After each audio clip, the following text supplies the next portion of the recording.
something from a local level that's different from a company that may be focused on acquiring customers all over the place is that you can network. And I know that you've gone out. I'm pretty sure that's where you and I met. It was at a networking event or something like that, maybe at Richard Chang's place or something like that. I don't recall. No. We met at Lefco. You came out. Okay. Yeah. Well, okay. So I would say that's the same. Okay. So some sort of like local organization event group. Lefco is this thing that is an organization in Portsmouth. Class. Yeah. So through the Portsmouth partnership, they do, it's kind of like Lead Hampton Roads, but focused on Portsmouth, something like that. And so we met there. What year were you in? I was in 13, and then I co-facilitated 16 when Bria went out on maternity leave. Got it. I think it was 16. Got it. Yeah. So using is probably the wrong word, but capitalizing, meeting people, networking in organizations like that is that part of like your marketing strategy? How do you, as someone, I think, because I don't know, you're an introvert, right? You're afraid to meet people type of thing? No, I just don't like talking about me. Got it. I can talk about Zack all day long, but yeah, I have trouble talking about me. So then how do you, at a networking event like that then, or when you're meeting new people, how do you handle that situation? How do you grow the business when you're in a situation that you feel slightly uncomfortable with? So this guy, Zack Miller, talks about in his book, and he talks about in his presentations too, about not talking about work. And that tends to come really easy to me. So I can talk to people, just like I was talking to Tim earlier. I already know where Tim's from, I can talk to people, and that really does make it easier to segue into work. Genius. I am not the salesperson, and actually I'm kind of turned off by salespeople who want to, I am, CMS Mortgage, and you need to do CMS Mortgage, and I can do this, and that's all you hear from them. Yeah.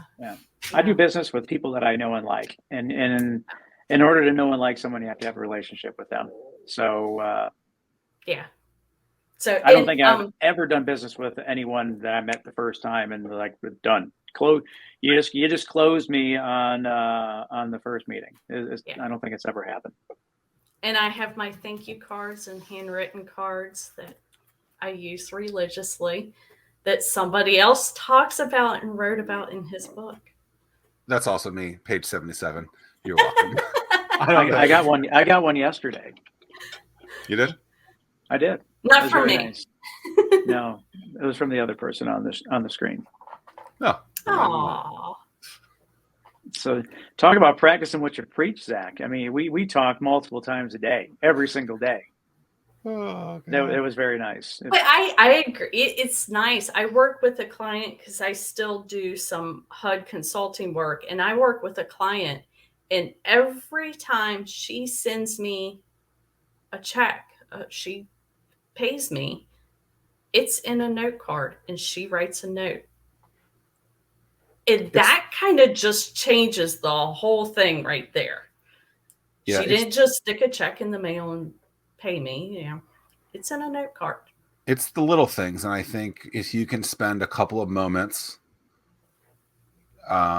putting together something, whether a handwritten card or actually picking up the phone or like I try to do things. I hope that I practice what I preach. I hope that people see that. But even like when people comment on like my Facebook or online, which I don't actually post a lot anymore, I hope people realize that I'm not putting some generic comment down there. I'm trying to think about something where there's a little bit deeper. Now, not always, because sometimes I might not know that person. So I might have to just say thanks. And in that case, I might just say thanks in their name. But if I have a relationship with that person and I can go a little bit deeper, even in like one sentence, I'm going to try to do that because I feel like it's more authentic instead of just being like a thumbs up. You know, that is the lazy way. Well, I mean, you see these people that are just like, yes, thanks. Oh, yeah. I just used the example I used on myself. Thanks. Ugh, I shouldn't have done that. But I just think that people could spend 14 more seconds, engage correctly. They'd get better results. Ask someone what they're watching on Netflix. Ask someone, oh, I did you go to Marshall? Or is that a football shirt? Is there a band shirt? What is it? No, it's just Marshall. Okay. Yeah. Oh, what's Marshall? What's Instant Teams? What's a black T-shirt? Array. What's a black T-shirt? Black on black. There are little things. This is also a Ray digital hoodie, but that can go a long way. And I think people they joke it at first. People are like, the Netflix thing is stupid. Well, I heard a story this weekend where the Netflix question is actually going to get someone a job. So I mean, it's a great strategy that I think more people should implement, and those who actually take it to heart and do it see tremendous results. Now, it has been harder with all this mess going on the past 2 years where you're not doing the face-to-face networking after hours things and stuff like that. This has been harder, because I grew up face-to-face. Are you getting out and about more now? Have you found? Slowly. I have more of a personal situation. My husband is extremely high risk. And so we're still personally trying to navigate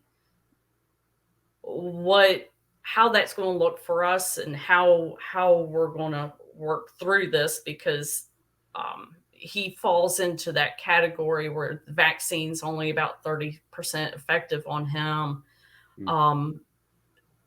So we're still working that out, but I have gotten out to a couple of things. Last week, I went to a little gathering in the morning. The person putting it on knew my situation. He was like, look, there's only going to be 8 people there. I was like, okay, I can do that. I'm not ready for a conference. I'm not ready to get on a plane or anything like that and go to a conference or what have you. Not quite there yet, but I am slowly. I did meet somebody for tea. And in fact, Zach, I was going to tell you, I did meet for somebody for tea last week and told her that I was going to be on here. And she was like, oh, wait a minute. That's the guy who was at the chamber. I got his book and I actually read it. Who was it? Her name is Nyla. She's the director. I've got her card right here of AmeriCare Plus here in Carrollton. It's a in-home healthcare service. Mm-hmm. So it's interesting that you talked about the last 2 years and how that's difficult from a personal perspective, from a business perspective. There were strategies that you had implemented in place from 2018 after reading a great book from Anomaly. But when things went all haywire and you had to switch things up, what did you do to make the Zoom world, to make the digital world work for you? Because, it's not like you stopped communicating. It's not like you stopped working. You just had to find a new way. So what were some of the things that you did to keep things moving? Well, one of the things, I had to get used to talking to this dot up here, because that dot doesn't, it doesn't do anything. It doesn't laugh at you. It doesn't do anything but stare at you.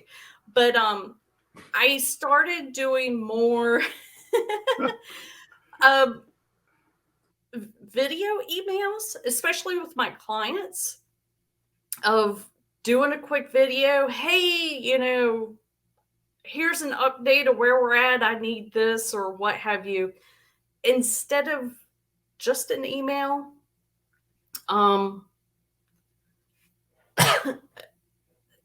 also I got more involved, and of course everybody was setting it up, but like out here, the chamber turned into doing a macchiato chat is what they called it, but an afternoon session with one of the businesses out here and stuff instead of doing the after hours stuff. So it was a lot of change. Yeah, it was. There's- I mean, it's like we were just talking about 102 weeks, 104 weeks, whatever it's been. Yeah. I mean, Tim and I basically pressed record on this, I think, 103 weeks ago, right? It was probably the 20th. I don't even know what the first episode was, but it was around March 20th of 2020. Yeah. And, you know, Yeah. I had, you know, built an in-person business that physically met with people in for the better part of the last decade. And then in 2017, 2018, realized, yeah, I need to get out of this and start doing more online things, which is interesting. So that helped and prepared me in situations like that. But yeah, I mean, I think we all had to move with the punches, and I recommend people, anyone that's trying to like meet online or to better improve their presentation skills or just anything like that, is go live on Facebook. You'll learn a lot by talking to no one. Yeah. I mean, you learn a lot. I mean, it's ridiculous. We're getting short on time, but it's hard though, because, you know, Zack may say, hey, do it this way. And then you'll see another marketing guru that says, oh, no, don't do that. Do this. And it's really hard to kind of figure out what works, what doesn't work, what you should do, what you shouldn't do. Gotta test it all. Yeah. Yep. Yeah. You're either waiting or you're creating, and if you're not creating, then you're waiting and nothing's happening. So Yeah. What is that? The analysis paralysis aspect of it? It's like I think is what it's called, right? Where it's just like you're constantly contemplating, like, whoa, what should I do? And it's just like, yo, look, all these things aren't going to work. Yeah. Right? This worked for me. This has worked for other people. I think it probably can work for you, you know, and if you feel comfortable doing it, do it. And whatever someone else is pitching, that probably works too. But you got to figure out what makes you comfortable. And I think I wrote in Anomaly where it was like, hey, like if you don't feel comfortable and like you hate doing this thing and like gives you like night sweats type of thing, like then don't do it. Right. But figure out where that world is and start creating and engaging in that world, and things will get better as you move. Like you're not going to set the world record in whatever by doing something once. You're going to set the world record by doing that 10,000 times or whatever Malcolm Gladwell says. You know, it takes time, and you have to be patient with that. And the longer you stick with it, the better you'll get with it, and the more people that will find you. Right. And so, Kim, it's been wonderful talking to you. I know as a Marshall fan, this must have been very difficult, but I'm glad we didn't talk too much about that team down south that isn't as good as the team up north. But